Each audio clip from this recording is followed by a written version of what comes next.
Om 'n huishond te hê is lekker. Om 'n huishond te hê wat ook 'n waterhond is 'n bietjie meer uitdagend.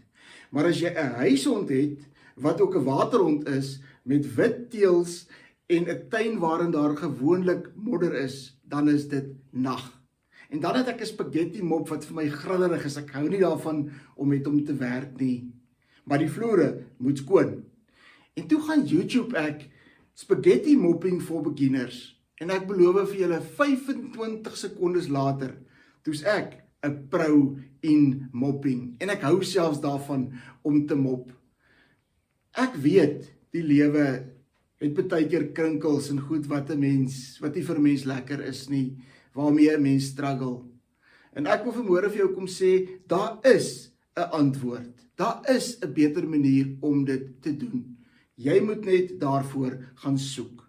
En ek wil ook vir jou verseker daarvan, wat ook al die antwoord is vir jou struggles, dat wie God is, deel sal wees van die antwoord wat jy nodig het om 'n beter lewe te kan lewe.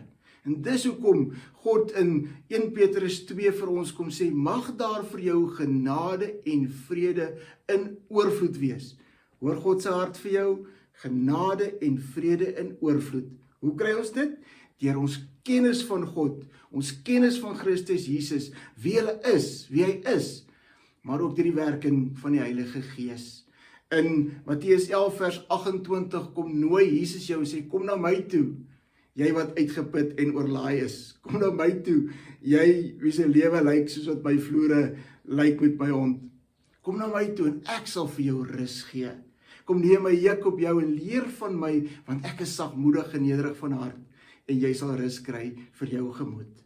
As jou lewe deurmekaar is, beleef dit, maar weet, daar is 'n antwoord, daar is 'n uitweg, en die uitweg lê in wie God is. Gaan soek jou antwoord by God.